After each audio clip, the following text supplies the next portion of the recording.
Okay, we are going to use this site, fakedetail.com, on the fake Instagram post generator part of it. And we're going to make some Instagram posts for our Black History Month projects. And we're using this because, of course, we can't do a Instagram at school. We can't get to the site. So we're using this to make what looks like an Instagram post. So you have to go through and you have to edit some parts on the side here on the left hand margin, and it will change this to be your post. So if I go in, if I want to put a profile photo in, I can click on it, I can go in the camera roll. I did a photo earlier, so there I am. I just clicked change and then found my photo. Then I'm going to go to where it says name, and I'm going to put my name in. And for geotag, I'm going to put my city and state. And as I scroll down, I want to put an image in this message. I'm going to make this the image of my person that I studied for Black History Month. So I'm going to go in here to select an image, and I'm going to go to downloads because I know that image is in downloads. And I'll do Madam C.J. Walker. That's my person. And when I click that, then it makes that. So now I have a profile picture for myself. You don't have to put one in if you don't want to. You could leave it blank, or you could put some kind of an avatar in if you prefer. But now I have my picture and I have Madam C.J. Walker's picture.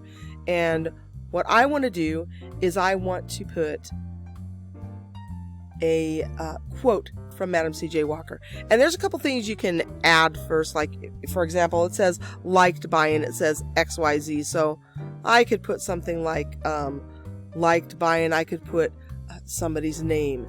Okay, so I'll just put by, I'll put everyone and 20 others. But you can put your friend's name, you could put whatever you want, but it puts it over here. Don't get too crazy with the numbers here. You can change this number. I mean, you could make it 200 others. But if you put a huge number in, then you're going to run out of room to put the quote. It's not going to show up when you download it. So try to just keep it a manageable number in there. And if you go down here, they put some hashtags in. That's not the hashtag that I want for my project. If you're doing a different project, you might want a different hashtag. But this is a Black History Month project, so I'm going to put in Black History Month with no spaces as a hashtag, and then I'm going to put the name of my person as the other hashtag. So I'm going to put Madam C.J. Walker. And notice I had to keep these little brackets in there. If you delete those little brackets, then it's not going to show up correctly over here. That's how this page knows how to format it. So just click in there and delete everything you don't want and put in what you actually do want. So I'm not going to worry about this likers images. I'm not going to worry about this like by too much. If you want your hashtags to come at the end of the quote, then click right in front and put a space, and then you can type your quote in. And I looked up a quote already. I like this quote from Madam C.J. Walker: "Don't sit down and wait for the opportunities to come. Get up and make them." So I'm going to type that in.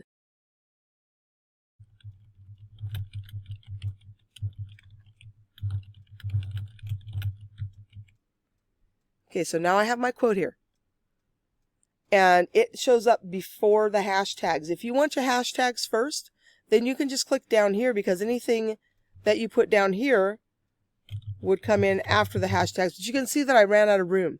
So you can't read what's coming out under here. If I took this away, I would have enough room. But make sure that you can see, whatever you can see here, that's all you're going to be able to see on your actual post. So this is what it actually will look like. It has name, it has place, it has the picture. I have the quote in, and I've changed over here the hashtags.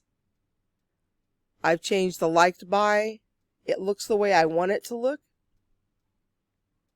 So I can, and I don't see anything else here that I need to change. There's other things you can fool with, but this will give you a good result right here. And if I scroll down, I click download Instagram post as image, it'll have this progress bar. And then after it downloads, it will be in your download folder as Instagram. It says Instagram post 1.